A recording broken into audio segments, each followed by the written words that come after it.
dans notre petite relation là, j'ai eu à contracter une grossesse. Et je lui ai fait part de la situation. Il m'a carrément dit, après cela, quelques temps après, j'ai eu à contracter une deuxième grossesse. Et là maintenant, vraiment, cette grossesse-là, je voulais la garder. Je voulais garder cette grossesse-là.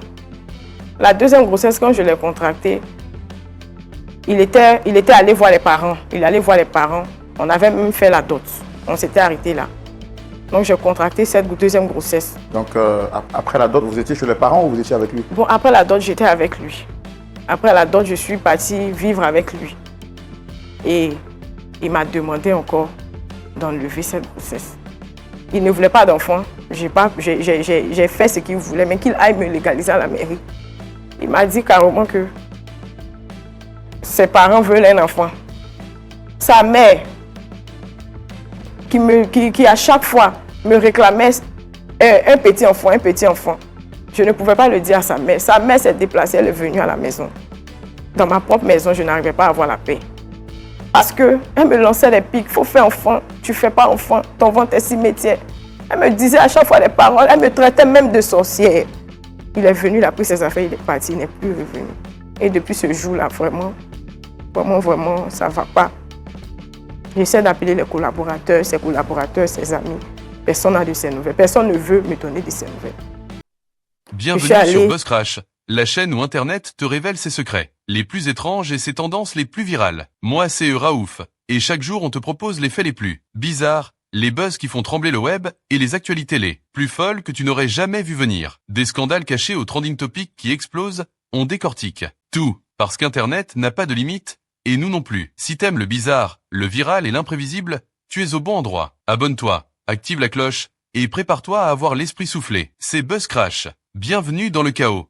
Je me retrouve dans une situation, comme je l'ai dit, inconfortable. J'ai rencontré, c'est-à-dire je vivais avec quelqu'un, voilà, qui m'a doté devant les parents. Voilà, nous nous sommes rencontrés quand j'étais à l'école. Quand j'étais à l'école, en ce moment, j'étais en cité avec ma petite sœur. C'était vraiment pas facile pour nous, la vie de jeune fille. En ce temps, étant chrétienne, c'était vraiment pas facile. Et j'ai fait la rencontre de celui qui m'a dotée. Nous avons marché ensemble, c'était bon, c'était bien entre nous. Il prenait soin de moi. Il prenait soin de moi. Il prenait soin de ma petite sœur aussi. Il était vraiment là. Quand je traversais les difficultés financières, il était là. Il m'épaulait. Quand j'avais des soucis en famille, il était là. Même au niveau de mes études, il était là. Bon, je me suis dit que c'était l'homme parfait. Nous avons décidé de marcher ensemble. Lui aussi, c'était vraiment pas facile.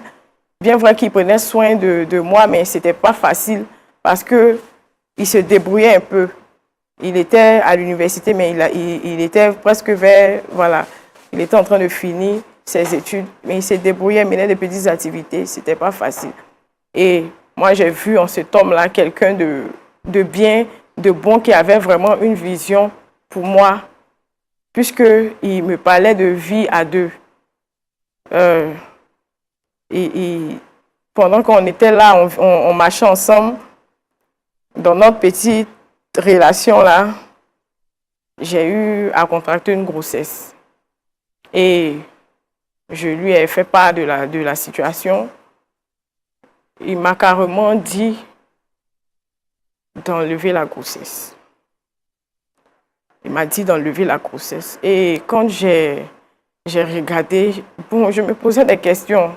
Jeune fille étant chrétienne, pas encore mariée, me voilà, je suis avec une grossesse, vraiment. Mais bon, je l'ai écouté, j'ai fait passer la grossesse.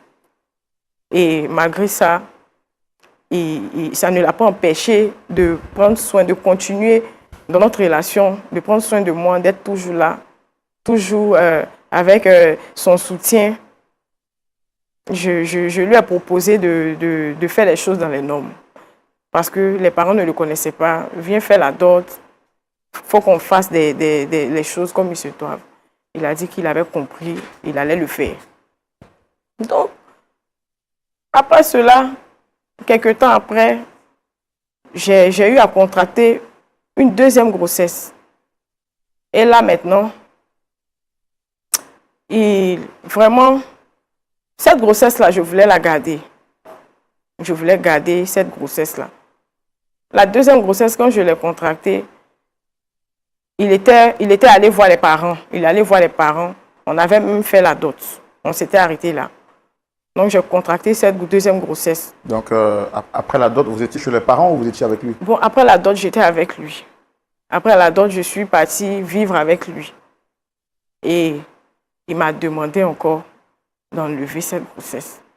D'accord. Vous avez dit que vous êtes chrétienne. Oui, oui. Dans votre église, quand on fait la dot, on est autorisé à vivre ensemble. C'est lui qui vous a demandé de venir vivre avec lui ou bien c'était quoi? Oui, c'est lui qui m'a demandé de venir vivre avec lui. C'est lui qui m'a demandé de venir vivre avec lui. Bon, bien que je suis chrétienne, mais bon, les conditions, je me suis dit, bon, pourquoi, vu qu'il a fait la dot et que les parents le connaissent, pourquoi, bon, je me suis dit que quand même, on allait essayer de marcher ensemble, voilà. Je suis allée vivre avec lui après la dot. Ok. Voilà. Donc, quand je suis allée vivre, j'ai contracté la grossesse. 1 mois de grossesse, 2 mois, 3 mois, je lui ai dit, 4 mois.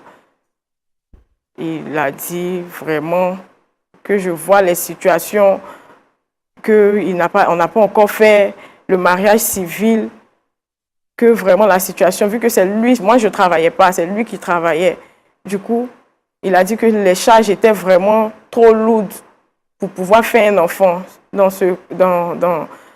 En tout cas, dans cette situation-là, il ne pouvait pas et me nourrir et prendre soin d'un enfant. Il ne pouvait vraiment pas le faire. J'ai vraiment hésité. J'ai insisté pour garder la grossesse. Il a dit non, qu'il ne pouvait pas. Il ne faudrait pas qu'on garde la grossesse. Qu'on enlève la grossesse financièrement, déjà, c'était un peu, en tout cas le peu qu'il gagnait, il allait prendre pour préparer le mariage. Il y avait aussi les papiers et tout. Il me donnait ces arguments-là. Et il m'a donné de l'argent pour que je me rende à l'hôpital pour faire passer la grossesse. Je rappelle que j'étais à 4 mois de grossesse. Quand je suis arrivée à l'hôpital, j'ai vu le gynécologue. Le gynécologue, il m'a dit, vraiment, il ne peut pas risquer son travail parce que la grossesse, c'est vraiment avancé. Il ne peut pas. Il ne me conseille pas de garder la grossesse. Il m'a même proposé, il m'a demandé pourquoi je veux enlever la grossesse. Je n'ai pas pu lui répondre. Je lui ai dit que je ne voulais pas. Il m'a proposé une aide parce qu'il s'est dit que certainement, ce n'est pas manque de moyens et tout. J'ai dit, je veux enlever. Il m'a refoulé. Il a dit qu'il ne pouvait pas. Et quand je suis rentrée à la maison, je lui ai fait part à mon homme. Il m'a dit, si le médecin dit qu'il ne veut pas enlever la grossesse, lui connaît quelqu'un qui va trouver une solution à ça. En tout cas, lui ne veut pas faire enfant maintenant. Donc, c'est comme ça. Il est sorti, quand il est revenu avec des médicaments traditionnels, il est venu avec ça à la maison. Je lui ai dit, bon, quand j'ai vu les médicaments, pour moi, c'était pour un médicament de fatigue, peut-être, il allait prendre pour se soigner avec, vu les activités qu'il fait. Il m'a dit non, que tous ces médicaments-là, c'était pour que je puisse prendre, pour que la grossesse puisse passer. Que la dame qui lui a donné le médicament, là, lui a dit que c'est très efficace. Il a insisté. Vraiment, je ne voulais pas prendre c'est-à-dire les médicaments là même, quand tu vois les médicaments, c'était vraiment bizarre. J'étais là, vraiment, je me posais des questions. Je lui ai dit, mais qu'on laisse, que Dieu va faire. Il a dit, pas question. Pas question. Et moi, prise de peur, je n'ai pas les moyens. Si je garde la grossesse, je m'occupe de ça comment? Parce que je ne travaille pas. C'est comme ça que j'ai pris les médicaments. Et quand j'ai pris les médicaments le soir, vraiment, je me sentais vraiment bizarre. J'ai commencé à saigner. Je saignais tellement. J'ai saigné tellement que je n'avais plus de force. Je n'avais plus de force. Quand il est rentré du travail, il m'a vu. nous sommes allés à l'hôpital. Quand on partait à l'hôpital, vraiment, je n'avais plus de force. C'est comme j'étais presque partie, presque morte, parce que j'ai vraiment saigné. Quand on est arrivé à l'hôpital, les dames de l'hôpital ne voulaient pas nous recevoir. Vraiment, elles m'ont insulté. Tu n'es pas femme, tu n'es pas digne. Bon, ils m'ont demandé, c'est passé comme ça. Non, pourquoi est-ce que c'est passé? La grossesse ne peut pas passer parce que je saignais tellement qu'ils avaient peur, le sang partout dans l'hôpital. Ils ont fait le lavement. Nous sommes rentrés à la maison. Finalement, vous leur avez dit que vous aviez utilisé des potions artisanales? Non, je n'ai pas dit. Je n'ai pas dit que j'ai utilisé des potions artisanales. Parce que même, il faut dire que les gens autour de moi, mes proches, me posaient des questions. Comment se fait-il que la grossesse, nous tous on a vu, la grossesse est passée. Bon, c'est une fausse couche. C'est ce que je disais aux gens, c'est une fausse couche. Parce que je ne pouvais pas dire que j'ai enlevé la grossesse avec la pression de mon mari. Je ne pouvais pas dire ça. Donc j'ai dit c'est une fausse couche. J'ai pris les médicaments. Peu à peu, je commençais à me remettre. Au bout de quelques temps, 8 mois, 1 an, ça a commencé à aller chez moi. Et maintenant, je suis dans la maison. Lui, il a commencé à manifester le désir d'avoir maintenant un enfant. Je lui ai parlé d'aller me légaliser à la mairie maintenant. Il ne voulait pas d'enfant. J'ai fait ce qu'il voulait, mais qu'il aille me légaliser à la mairie. Il m'a dit carrément que ses parents veulent un enfant. Je lui ai dit, mais j'ai pris grossesse. Tu as dit d'attendre. Allons à la mairie maintenant. Il est carrément dans cet état. Non, on va faire tel papier d'abord et tout. Et pendant ce temps, sa mère, qui à chaque fois me réclamait un petit enfant, je ne pouvais pas le dire à sa mère. Sa mère s'est déplacée, elle est venue à la maison. Dans ma propre maison, je n'arrivais pas à avoir la paix. Parce qu'elle me lançait des pics. Il faut faire enfant. Tu ne fais pas enfant. Ton ventre est cimetière. Elle me disait à chaque fois des paroles. Elle me traitait même de sorcière. Parce que d'après elle, elle est allée chez un prophète à une veillée de prière. Et le prophète lui a dit, d'après elle, elle est allée exposer mon problème pour que je puisse avoir un enfant. Le prophète lui a dit, bon, ce que je vais te révéler, ce que Dieu a révélé quand j'ai prié pour toi, c'est que ta belle-fille, là, elle est sorcière. Le prophète a dit à ma belle-mère que moi, je suis sorcière. Et que moi, je mange mes enfants. Puisque elle ne connaît pas vraiment la cause du fait que je ne puisse pas prendre de grossesse. Jusque-là, que je suis sorcière. Donc, immédiatement, elle a cru. Quand elle est revenue, elle a commencé à... Elle a même pris mes affaires pour mettre à la porte, disant qu'elle allait envoyer une autre femme à son fils. Qu'avec ça, moi, je suis là. Il n'a qu'à me marier, Pourtant, il ne peut même pas faire enfant. Lui, elle va faire comment? Que son enfant est là, il n'y a pas de petit enfant. Moi, je suis là, je dépense son argent. Là, et je ne fais pas enfant. Elle connaît mon problème. Que si jamais moi, je ne parle pas de mon foyer, elle va exposer mon problème. Donc, j'ai dit qu'elle expose le problème. C'est quoi le problème si elle savait? Elle a dit que je suis sorcière parce qu'elle est partie à l'église. Le prophète a dit que je mange mes enfants, me traiter de tous les noms. Au point de salir mon nom partout. Même ces filles avec qui vraiment j'avais vraiment de bons liens, ces filles ont commencé à être vraiment réticentes. Elles ont commencé chacune à être dans leur coin. J'appelle telle personne, au lieu de faire enfant, quand j'appelle pour expliquer, au lieu de faire enfant, tu es là, tu fatigues les gens. Toujours, c'était les mêmes choses. Donc, bon, j'étais là, j'ai dit, bon, c'est vraiment pas ma faute. Et quand mon mari vient, je lui expose la situation, c'est pas son problème. Au contraire, il est fâché, il se fâche. Je ne peux pas même, il ne mange pas, c'est sa maman même qui préparait. On est resté dans ça. Un bon matin, il s'est levé. Il est sorti de la maison. Il est parti. Il est revenu très tard. Après, il a commencé à découcher. Il venait 2 jours après, il s'échangeait, il partait. Pendant ce temps, sa mère était là. Quand il vient, je prépare ma nourriture. Elle prépare, il mange pour elle, il laisse pour moi. C'était vraiment difficile. Quand je regarde, je fouille dans son téléphone aussi. Je vois vraiment que il a une double vie, mais je me focalisais pas dessus, puisque moi, je cherchais la solution à mon problème. J'essayais toujours de prier afin que vraiment tout soit réglé. Il est parti.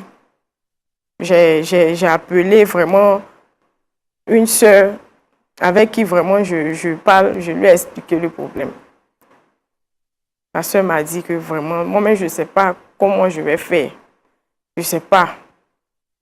Je ne sais pas. Si tu es allé à l'hôpital, elle dit, bon, on n'est pas encore allé à l'hôpital. Elle dit, mais il faut aller à l'hôpital pour voir le vrai problème. Pourtant, mon mari et moi, on sait très bien ce qui se passe. Il est venu un jour, je lui ai parlé, il m'a dit, bon, allons-y à l'hôpital. On est allé à l'hôpital, fait tous les examens. On a fait les examens, on a arrivé le médecin. Avant de nous donner même le résultat, il nous a posé des questions. Est-ce que je n'ai pas peut-être d'antécédents? Est-ce que je n'ai pas fait quelque chose? Bon, j'ai hésité, j'ai regardé mon mari. Je ne voulais pas dire, mais vu qu'on était devant le médecin, j'étais obligée de dire que j'ai fait passer 2 grossesses. Il m'a dit, il m'a demandé le temps, les grossesses ont fait combien? C'était à combien de mois? J'ai dit la première, c'était le début, et la deuxième, j'étais dans 4 mois. Le docteur, vraiment, il a dit, mais je comprends maintenant. Parce que ça a vraiment touché une partie de ton utérus. Ça sera vraiment difficile pour que tu fasses enfant. Ça sera vraiment difficile. Mon mari, il avait la tête baissée. Il n'a pas dit un mot. Comme si ça ne l'intéressait pas, il n'a pas dit un mot. Il n'a rien dit. Le médecin dit vraiment qu'il est désolé. Que, en tout cas, ça sera difficile. Ça sera vraiment difficile pour que je prenne la grossesse. On rentre à la maison. Quand on est rentré, la situation s'est empirée encore. Il m'a laissé à la maison. Il est parti. Il a fait 2 mois là-bas. Quand il revient, il paye la maison. Il a dit au propriétaire de maison qu'il est allé en voyage. Quand il s'en va, quelques temps après, je n'ai pas de ses nouvelles, j'essaie de le joindre, ça ne passe pas. Souvent même, il est là-bas, il m'envoie de l'argent pour payer, en tout cas, pour m'occuper de la maison, pour payer. Mais ce n'est pas ça mon problème, en fait. Ce n'est pas ça mon problème. Quand je lui pose des questions, mais tu es où? Il dit l'essentiel, tu as reçu l'argent, il faut te contenter de sa vie, la vie que tu as envie de vivre. Et tout. Donc, c'est comme ça. Il est parti. La dernière fois que je l'ai vu, ça fait 5 mois bien comptés. 5 mois. Il est venu, il a pris ses affaires, il est parti, il n'est plus revenu. Et depuis ce jour-là, vraiment, ça ne va pas. J'essaie d'appeler les collaborateurs, ses amis. Personne n'a de ses nouvelles. Personne ne veut me donner de ses nouvelles. Je suis allée, j'ai pris mon courage à 2 mains, je suis allée à l'église, j'ai vu le pasteur. Je lui ai expliqué le souci. On a prié, le pasteur, on n'a pas de solution. On a prié, on a fait ce qu'on devait faire vraiment. Il n'y a pas de problème. Je suis là comme ça. Je me retrouve comme ça. J'ai vraiment... Et c'est comme si, du genre, je suis délaissée. Même les moqueries, ma famille, il n'y a aucun membre de ma famille même qui veut venir chez moi parce que la manière dont je leur présentais l'aspect d'une femme vraiment chrétienne qui partait à l'église, là, la nouvelle, maintenant, c'était déjà répondu que voilà, je ne fais pas d'enfant, je suis stérile et moi, je suis là, je veux me marier. Je veux me marier. Donc, j'ai interpellé quelqu'un qui m'a dit, ah vraiment, avec toutes ces moqueries-là, je ne sortais vraiment pas de la maison. J'ai prié même, j'ai dit, ah, cette personne, au moins, je vais l'appeler, peut-être cette personne va m'écouter. Quand j'ai expliqué la situation à la personne dit, je ne peux rien faire. Je dis, je veux juste voir mon mari, au moins pour qu'on puisse s'asseoir, pour parler, pour voir pour au moins parler. Moi, vraiment, je voulais récupérer mon mari. Moi, c'était tout mon souci qui était là. Parce que c'est avec lui son accord, sous sa pression, quand on a commis ces actes-là. qui aujourd'hui vraiment me crée des soucis. Raison pour laquelle aujourd'hui, je suis venue sur votre plateau pour que vous puissiez vraiment m'aider à pouvoir trouver une solution, à pouvoir récupérer mon mari si vraiment, si possible.